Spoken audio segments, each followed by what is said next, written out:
নমস্কার। ঈর্ষা ও হিংসা এই শব্দ দুটি আমাদের কাছে আপাত সমার্থক। কিন্তু শব্দ দুটির মধ্যে বিস্তর পার্থক্য রয়েছে।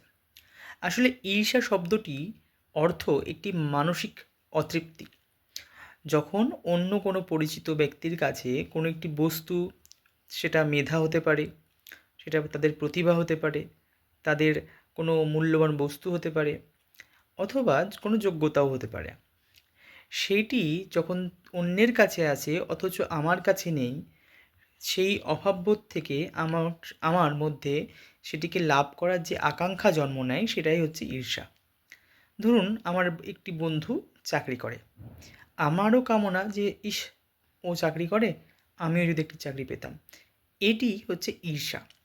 কিন্তু হিংসা দেখুন, হিংসা হচ্ছে ঈর্ষারই একটি নেতিবাচক এবং ভয়ঙ্কর রূপ।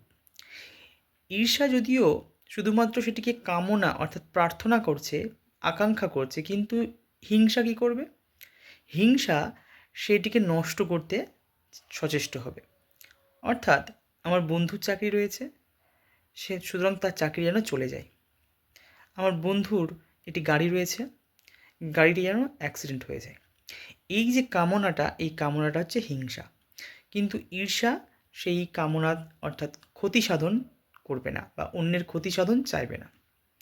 ঈর্ষা মানুষকে প্রতিযোগিতামূলক করে তোলে। অর্থাৎ আমার বন্ধুর গাড়ি রয়েছে বা চাকরি রয়েছে, আমি আরও পরিশ্রম করব, আরও খাটবো, যাতে করে আমি চাকরি অর্জন পেতে পারি এবং আমি গাড়ি কেনার মতো যোগ্য এবং সম্পদ অর্জন করতে পারি। এই জায়গাটাই হচ্ছে ঈর্ষা। আর হিংসা যিনি করেন, তার নিজেরই ক্ষতি সাধন করেন। তো ঈর্ষা এবং হিংসার মধ্যে যে পার্থক্যটা রয়েছে, আশা করি আপনারা বুঝতে পেরেছেন। ধন্যবাদ।